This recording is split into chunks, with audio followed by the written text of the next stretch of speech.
நான் உங்கள் exception PK channel. இந்த வீடியோவில் என்ன காண்பிக்க போகிறேன்னு சொன்னால், வீட்டிலேயே சுட சுட சுவையான கொத்து ரொட்டியை எவ்வாறு தயாரித்து கொள்வதுன்று தான். ஏற்கனவே ஒரு வீடியோவில் கொத்து ரொட்டிக்கான ரொட்டியை எவ்வாறு தயாரிக்கிறதுன்று போட்டிருக்கேன். அந்த வீடியோவை நீங்கள் பார்க்கலன்னு சொன்னால் இப்போவே போய் பாருங்கள். அதுக்குரிய லிங்க் வந்து டிஸ்கிரிப்ஷனில் கொடுத்துருக்குறேன். இப்போ வாங்க வீடியோக்குள்ளே போகலாம். முதலில் நான் கொத்து செய்கிறதுக்கு 1 கிலோ சிக்கன் எடுத்துருக்கிறேன். அதை நன்றாக கழுவி ஒரு அளவான சைஸில் வெட்டி கீத்தாக கீறி விட்டுருக்கிறேன். ஏனென்று சொன்னால் அதில் போடுற மசாலாக்கள் அப்போ தான் உள்ளே இறங்கி நல்ல ஜூஸியாக இருக்குமென்றதுனால கீறி விட்டுருக்கிறேன். இப்போது இந்த சிக்கனில் உப்பு கொஞ்சம் போட்டு மஞ்சள் தூளும் போட்டு மசாலா தூளும் ஆயிலும் விட்டு நல்லா மிக்ஸ் பண்ணிவிட்டு அரை மணி நேரம் ஊற விட போகிறேன்.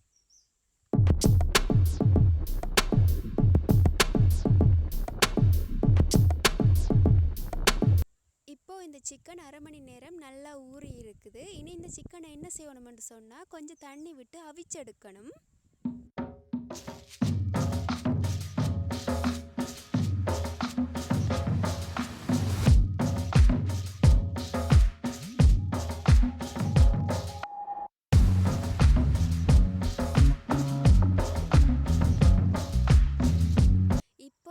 சிக்கனை அவிச்சு எடுத்துட்டேன். இனி அவிச்செடுத்த சிக்கனை வந்து பொரிச்சு எடுக்கணும்.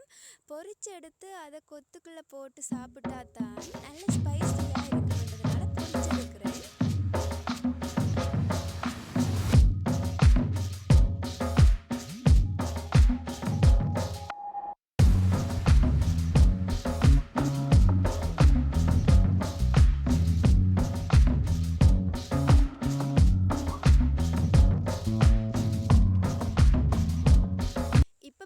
நல்லா இறைச்சி பொரிஞ்சு வந்துட்டுது. இனி இதை இறக்கி ஆற வச்சு சிறிது துண்டுகளாக கையால் பிச்சை எடுக்க வேணும். இப்போது கொத்துக்கான சிக்கன் ரெடி ஆயிட்டு. இனி கொத்துக்கான சிக்கன் கறி என்னென்னு செய்கிறதுன்றதை வாங்க பார்க்கலாம்.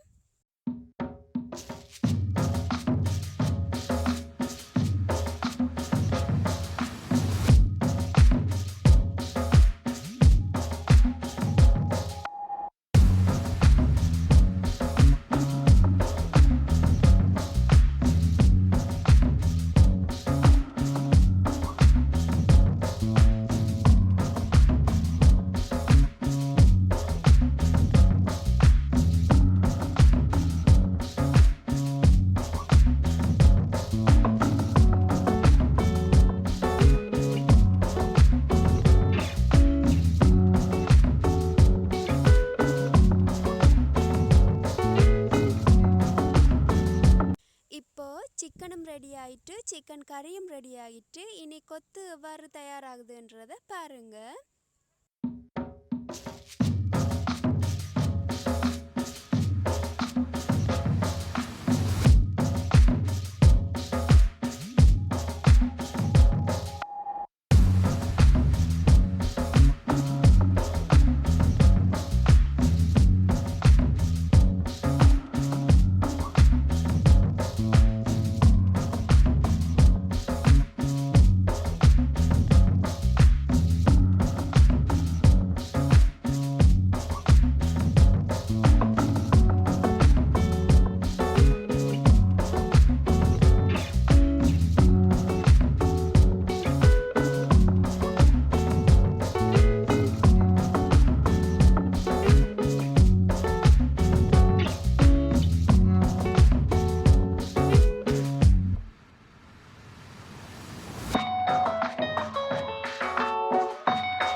கொத்து ரெடி ஆயிட்டுது. நான் சாப்பிட்டு பார்த்தேன்னா செம்ம டேஸ்ட்டாக இருக்குது.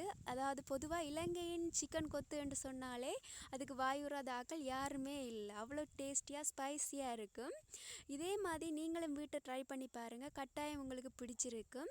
இந்த வீடியோ உங்களுக்கு பிடிச்சிருந்தா லைக் பண்ணுங்கள், கமெண்ட் பண்ணுங்கள், ஷேர் பண்ணுங்கள், மறக்காமல் சப்ஸ்கிரைப் பண்ணுங்கள். மீண்டும் ஒரு வீடியோவில் சந்திக்கிறேன். பாய்.